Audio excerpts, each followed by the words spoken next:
Okay, good evening mga ka-student.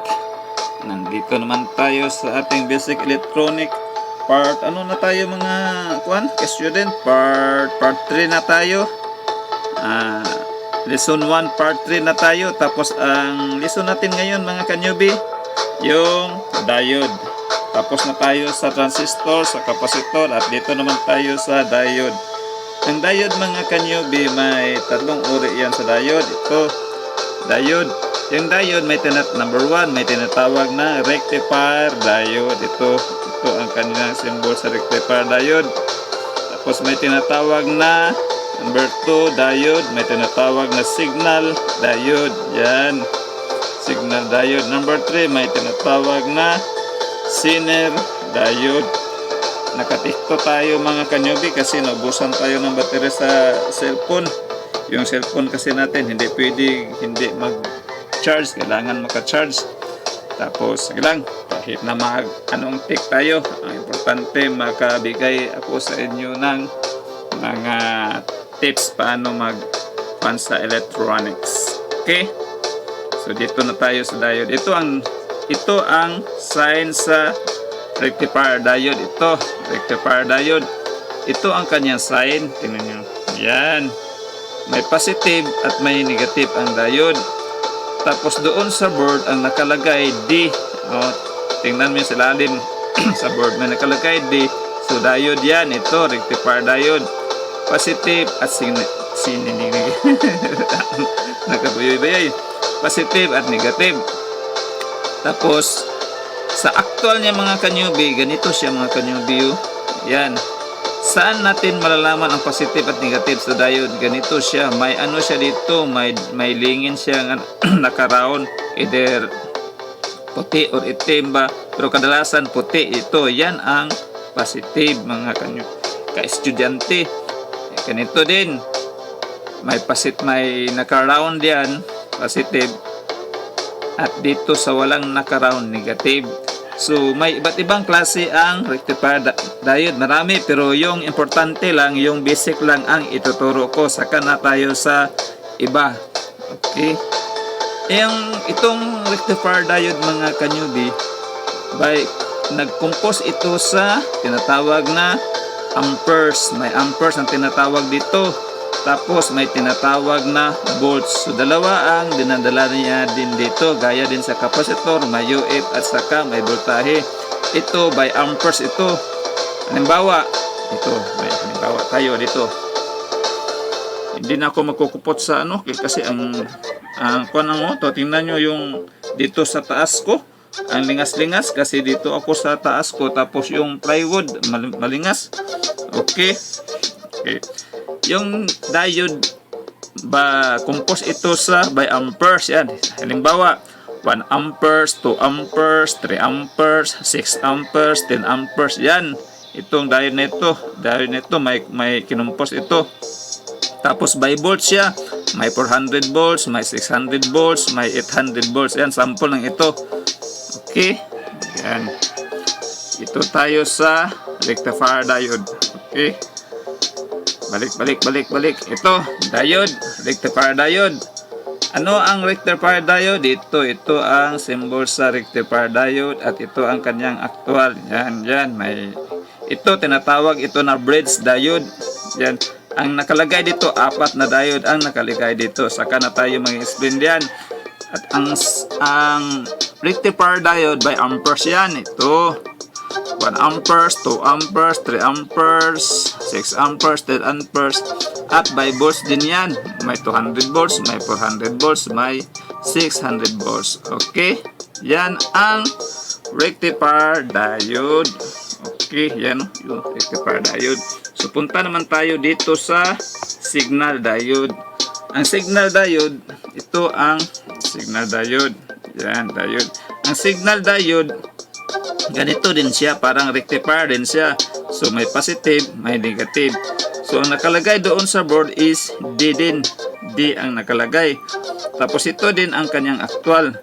May positive diyan at may negative. Okay?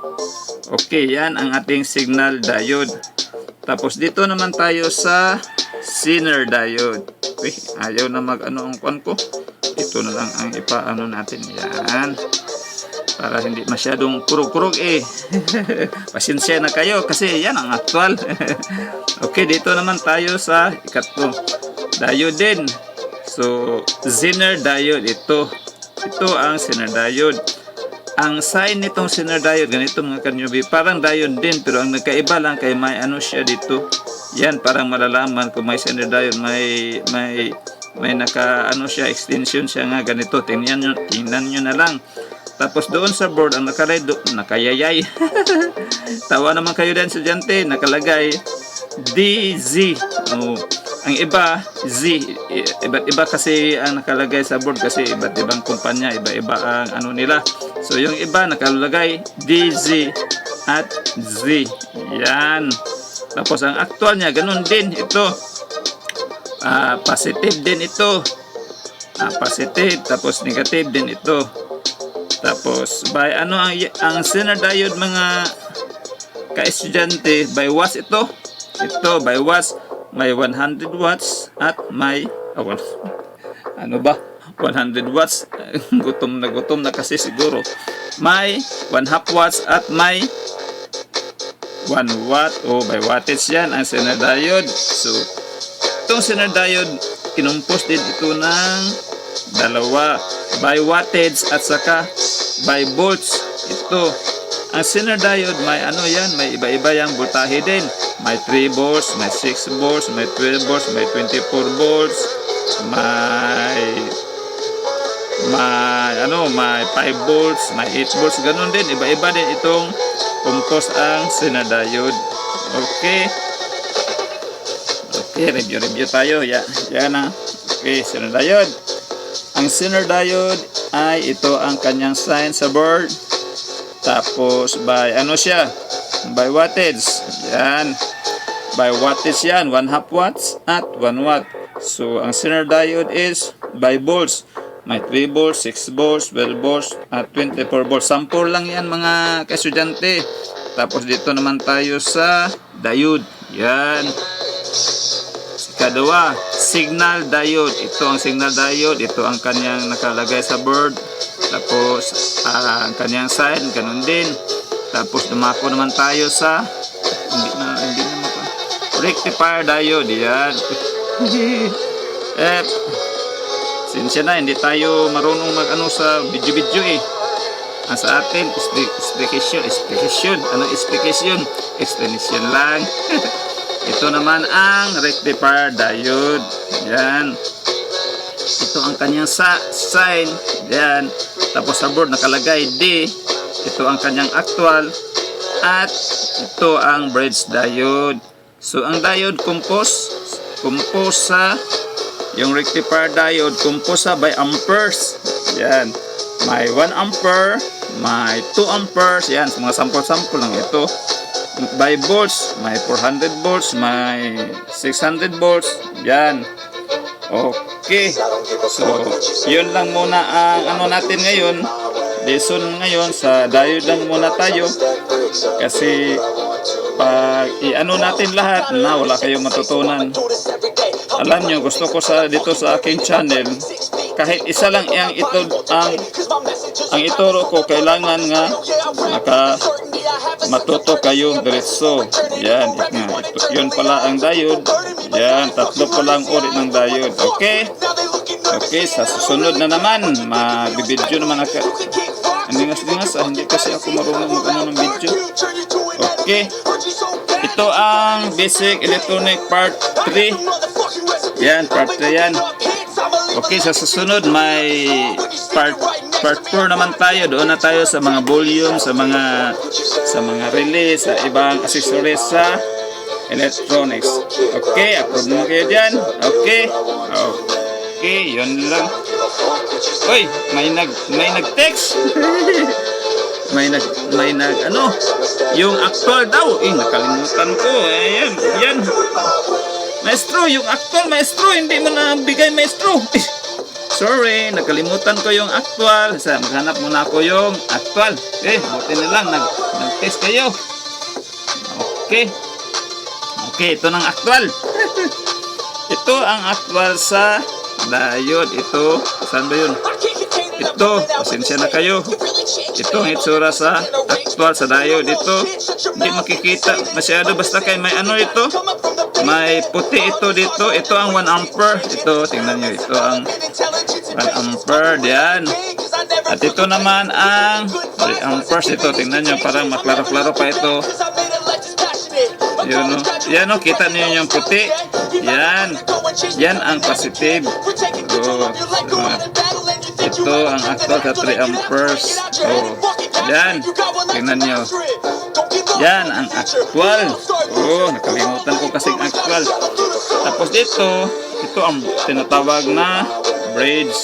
Saan ba? Nawala. Yan. Oh, tingnan nyo actual. Oh. Tapos dito, may makikita ito. Kumpos ito ng 4 na diode. Ito, nakikita nyo. Do? May positive. Ito, kita ninyo. Yan. May positive. Ito, hindi ito makita. Tapos ito sa kabila, may negative. Ito, tingnan ninyo ito. May positive at negative. Tapos ito ang AC. Saka na lang yan, i-explain ko na yan. Importante, mag-identify muna tayo dito sa actual lang muna tayo. Saka na tayo sa tester. Yan. Yan ang actual. Dami pang mga actual dyan. May ganito. Oh, may ganito kalaki. May ganito kalaki. May ganito kalaki. Yan. Oh. Iba't iba ang kuan pero saka na lang yan. Importante nga alam nyo kung ano ang anong itsura. Okay? Okay. Yan. Maestro. Yun pala maestro. Yun pala ang actual sa maestro. Yung sa mga diode mga maestro. Oh, yun lang pero may iba pa. Saka na lang yun ibibigay ko. Unti-unti tayo. Hindi natin lahat kasi parang maintindihan naman ninyo. Kahit isa lang ang importante natuto kayo. So, ngayon dito naman tayo sa signal diode. Maestro, anong actual sa signal diode, maestro? Para malaman naman namin, maestro. Okay, maghanap tayo.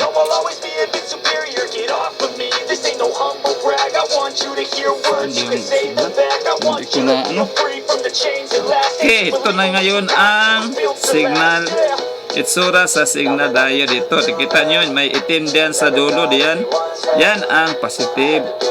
Kadalasan itong signal diode, ito ang may IN4148. Ito, signal diode. Ito. Yan. Hindi ko nakalagay Ito. IN41. Yan, kadalasan ang ito. Signal diode ito, IN4148. Ito, tingnan nyo. Yan ang kanyang actual, di ba? Okay. Signal diode, maestro. Bigyan mo po yun naman kami ng signal diode, maestro. Okay, ito, tingnan nyo sana. Ito. Tapos, by watts yan. May 1/2 at may 1 watt. Ito ang kanyang signal diode. Ito parang din? Parang crystal diode din. Pero may voltahe yan. Saka na tayo mag-explain dyan. Paano natin kunin ang voltahe dyan. Ayan, ito. May din. May din sa kwan. May lingin din nga black. Okay, ang iba blue. Depende yan. Ito ang kanyang actual. Ayan. Tapos ito naman ang kanyang 1/2 watts. Ito. Hindi ko nalagyan. Ganito din. Ang signal diode may parang crystal. At ito din. Ito. Iba ito. Ito. Signal diode din ito. Kadalasan ito 1/2 watt ito.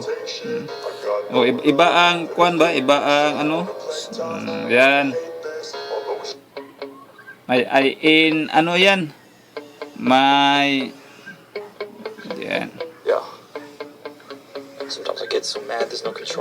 Yan ang actual sa Zener diode. So, ang Zener diode is by volts. Yan.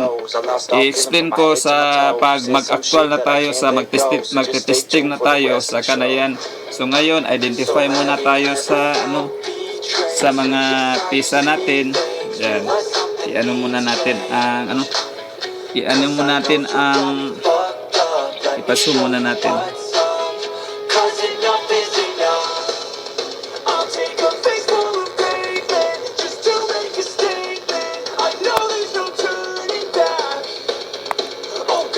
Okay, review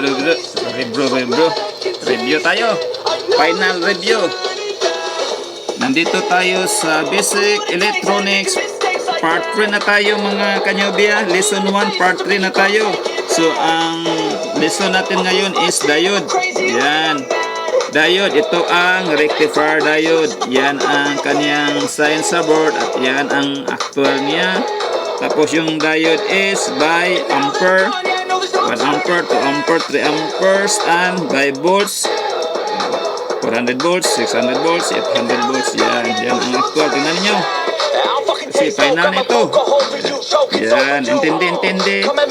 Intindi mga estudyante. Nakaintindi ba? Okay, nakaintindi na sa rectifier diode. Yan, darating din tayo sa paano yan titestingan. Importante, yun lang ang itsura. Tapos dito naman tayo sa diode, signal diode. Ito ang signal diode. Yan ang actual niya. Kadalasan sa signal diode, ano ang number? IN4148. Okay. Tapos dito naman tayo sa pangatlong diode, Zener diode. Yan ang Zener diode. Ito ang sign niya sa board, DZ.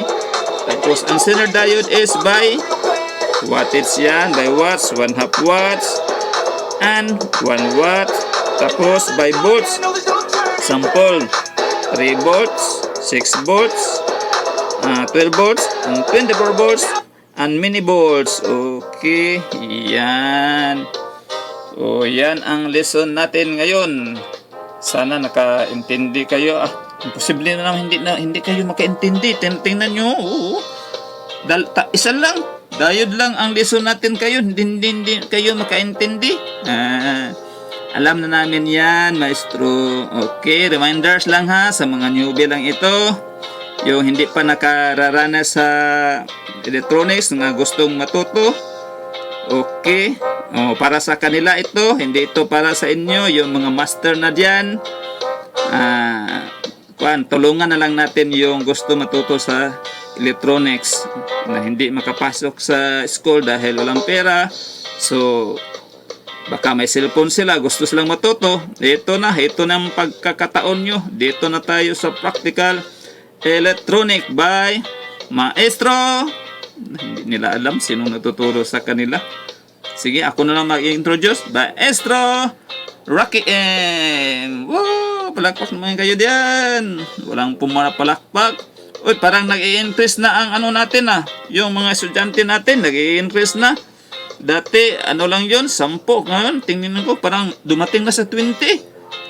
Magpasalamat naman tayo nga may interesado sa channel natin. Huwag kayong mag-alala kasi matututo kayo sa electronic na libre. Marami pa tayo bigas na kakainin. Pero isa-isa lang para matuto tayo. Yan ang pinaka-importante. Kahit isa lang, pero maintindihan natin. Okay? Okay. Yun lang. Approve naman kayo diyan. Okay, maraming salamat. Sa susunod, tayo sa mga relay at volume tayo, ibang accessories sa electronics. Okay? Okay, maraming salamat mga ka-student. Okay.